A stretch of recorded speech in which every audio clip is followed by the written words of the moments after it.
புதுச்சேரி காலாப்பட்டு மத்திய சிறையில் நாட்டின் 79வது சுதந்திர தின விழா சிறப்பாக கொண்டாடப்பட்டது.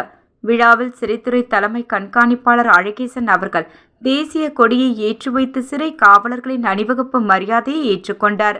சிறை கண்காணிப்பாளர் பாஸ்கரன் அவர்கள் வாழ்த்துரை வழங்கினார்.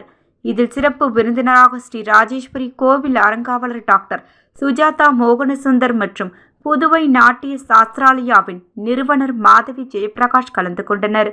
மேலும் சிறையில் புதுவை அரசால் நன்னடத்தை மூலம் விடுதலை செய்யப்பட்ட சிறைவாசிகளின் பாரம்பரிய கலை நிகழ்ச்சிகளும், நாட்டிய சாஸ்திராலயா மாணவர்களின் பரத நாட்டியம் மற்றும் தன்னம்பிக்கை பொம்மலாட்டக்குழு நிறுவனர் எலிசபெத் ராணி அவர்களின் கலை நிகழ்ச்சிகளும் பார்வையாளர் அனைவரையும் சிறப்பாக கவர்ந்தனர்.